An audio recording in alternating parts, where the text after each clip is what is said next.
మెదక్లో బీజేపీ జెండా ఎగురుతుందని జోస్యం చెప్పారు బీజేపీ మెదక్ ఎంపీ అభ్యర్థి రఘునందన్ రావు.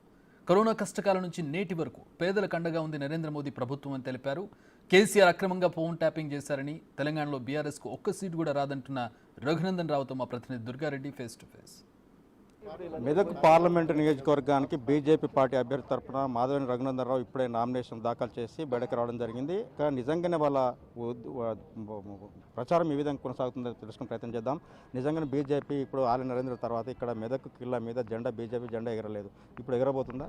100% సంపూర్ణమైనటువంటి విశ్వాసంతో చెప్తా ఉన్నాను. 2024లో జరుగుతున్నటువంటి ఈ పార్లమెంట్ ఎన్నికలలో మెదక్ పార్లమెంట్ గెలిచేది భారతీయ జనతా పార్టీ. అంటే వాస్తవం చూసినట్టయితే బీఆర్ఎస్ పార్టీ 10 ఏళ్ల రాష్ట్రంలో ఉంది. తర్వాత కేంద్రం ఒక్క జాతీయ హోదా కల్పించలేదు. ఏ రకంగా వచ్చి ఓట్లు అడుగుతున్నారు అంటున్నారు. దీనికి మీ సమాధానం? ఒక జాతీయ హోదానే కాదు, రాష్ట్రానికి వచ్చినటువంటి పైసలన్నీ కేంద్ర ప్రభుత్వం ఇచ్చింది. వాళ్ళకి నచ్చిన రీతిలో మాట్లాడుకోవడం, వాళ్ళకి నచ్చని రీతి లోపల ఎగరడం అనేది కరెక్ట్ కాదు. ఒకవేళ మీ పరిపాలన అంతా సొక్కంగా ఉంటే రాష్ట్ర ప్రజలు ఎందుకు వద్దన్నారు మిమ్మల్ని? రఘునందన్ రావు ఓడిపోయిన దాని గురించి ఎకసక్కాలు మాట్లాడుతున్నారు కదా. మొత్తం మీ పార్టీనే బండకేసి కొట్టిరు కదా, మీ పరిపాలనే వద్దనుకున్నారు కదా. మరి దాని గురించి ఎందుకు ఆలోచిస్తలేరు? మేము జాతీయ హోదా ఇచ్చినా ఇవ్వకుండా మాకు ఇస్తారా, ఏమిస్తారనేది ఇప్పుడు రేపు ఎన్నికల ఫలితాలు తెలియజేస్తాయి. మీ 10 ఏళ్ల పాలన చక్కగా లేదనే, మీ సంసారం మంచిగా లేదనే మిమ్మల్ని వద్దనుకొని బయటికి పంపించారు. మీరు వచ్చి ఇంకా మా గురించి మాట్లాడేందుకు నైతిక హక్కు ఎక్కడిది? నరేంద్ర మోడీ గారు 3వ ప్రధానమంత్రి అయి చూపిస్తారు. ప్రజల తీర్పు అదే రకంగా ఉంటుంది.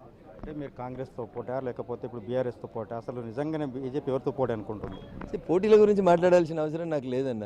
రఘునందన్ రావు మొదటి స్థాయిలో ఉన్నాడు, మొదటి శ్రేణిలో ఉన్నాడు. రఘునందన్ రావు మెదక్ పార్లమెంట్ భారతీయ జనతా పార్టీ అభ్యర్థిగా మెదక్ ప్రజల ఆశీస్సులతో గెలవబోతున్నాడు. 2వ స్థానం కాంగ్రెస్ రావాలన్నా, 2వ స్థానం బీఆర్ఎస్ రావాలన్నా వాళ్ళిద్దరిని కొట్టుకోమనండి, తేల్చుకోమనండి. దుబ్బాకలా ఓడిపోయాడు, మెదక్లో కూడా ఓడిపోతుందని చెప్పి కాంగ్రెస్ కావచ్చు, బీఆర్ఎస్ కావచ్చు, రెండు కూడా మీపై పోరాటం చేస్తున్నాయి. నిజంగా మీ ఉద్యమం, మీ లక్ష్యం ఏంటి? ఇప్పుడు ఎవరు ఎక్కడ పోటీ చేసారు, ఎవరు ఎక్కడ ఓడిపోయారు అనేది చెప్తే మరి నా మీద పోటీ చేసిన వాళ్ళకున్న రాజకీయ చరిత్ర ఏంది? ఇద్దరికి భూములు కబ్జాలు చేసుకోవడం, పైసలు సంపాదించుకోవడం తప్ప, మంది కొంపలు కూల్చడం తప్ప వాళ్ళకున్న బ్యాక్గ్రౌండ్ ఏముంది? ఎప్పుడు కొట్లాడిరాళ్ళు ప్రజల కోసం? ఎవరి కోసం కొట్లాడిరాళ్ళు?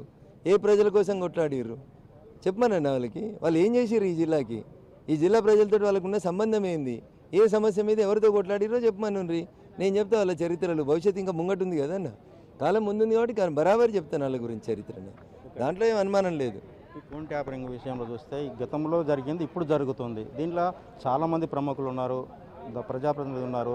నిజంగానే ఈ ఫోన్ ట్యాపరింగ్ విషయంలో అసలు వాస్తవాలు కేంద్ర ప్రభుత్వం ఇస్తేనే రాష్ట్రంలో ఫోన్ ట్యాపరింగ్ చేయాల్సిన అవసరం ఉంటుంది. నిజంగానే రాష్ట్ర ముఖ్యమంత్రి 10 ఏళ్ళు పరిపాలించాడు. తర్వాత మీ ఫోన్ కూడా ట్యాపరింగ్ ఏం జరిగిందో గతంలో మీరు కూడా ఆరోపణలు చేయడం జరిగింది. ఇది ఎంతవరకు వాస్తవం అండి? 100% ఫోన్ ట్యాపింగ్ జరుగుతున్నమాట వాస్తవం. కేంద్ర ప్రభుత్వం ఇచ్చేటువంటి అనుమతి నక్సల్స్కి సంబంధించిన సంస్థలు, ఐఎస్ఐఎస్ తీవ్రవాదులకు సంబంధించిన సంస్థలు, లేదా ఈ దేశానికి నష్టం చేసే రీతి లోపల ఎవరైనా పనిచేస్తుంటే, ఏ సంస్థనైనా పనిచేస్తుంటే వాళ్ళకు సంబంధించినటువంటి ఫోన్లు ట్యాపింగ్ మాత్రం చేయడానికి అనుమతి ఉంటుంది, లీగల్గా అనుమతి ఉంటుంది. అంతేగాని హరీష్కి మంత్రి పదవి ఇవ్వాలన్నా వద్దా, హరీష్ ఎవరితో మాట్లాడుతూ ఉన్నాడు, హరీష్ ఏం చేస్తూ ఉన్నాడు, ఇవి వినడానికి టెలిఫోన్ ట్యాపింగ్కి పర్మిషన్ ఉండదు. రాజకీయ నాయకుల ఫోన్లు వినడానికి టెలిఫోన్ ట్యాపింగ్ ఏ డిపార్ట్మెంట్ కూడా పర్మిషన్ ఇవ్వదు. అదంతా ఇల్లీగల్గా జరిగింది. 2వసారి అధికారంలోకి వచ్చినాక చంద్రశేఖరరావు గారు చాలా రోజుల పాటు హరీష్ని పక్కకు పెట్టిండ్రు. ఎందుకు పక్కకు పెట్టినారు? ఫోన్లు వింటున్నారు కాబట్టి, ఎవరెవరితో ఏం మాట్లాడుతున్నారో తెలుసు కాబట్టి. 2వసారి గెలిచిన తర్వాత ఏడాదిన్నర పాటు అల్లుడు హరీష్కే ఇవ్వలేదు మామ మంత్రి పదవి. అది తెలుసుకోకుండా హరీష్ ఏది పడితే అది మాట్లాడితే ఎట్లా?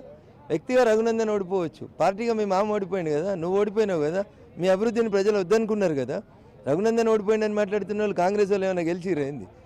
మరి బీఆర్ఎస్ ఏమైనా గెలిచిందా ఏంది? ఈ రాష్ట్రంలో అధికారంలోకి వచ్చిందా? వాళ్ళు కూడా ఓటమి చెందిరు కదా. అందుకని అహంకారపూరితమైనటువంటి మాటలు వద్దు. విషయానికి వచ్చి మాట్లాడితే విషయం గురించి మాట్లాడుకుందాం.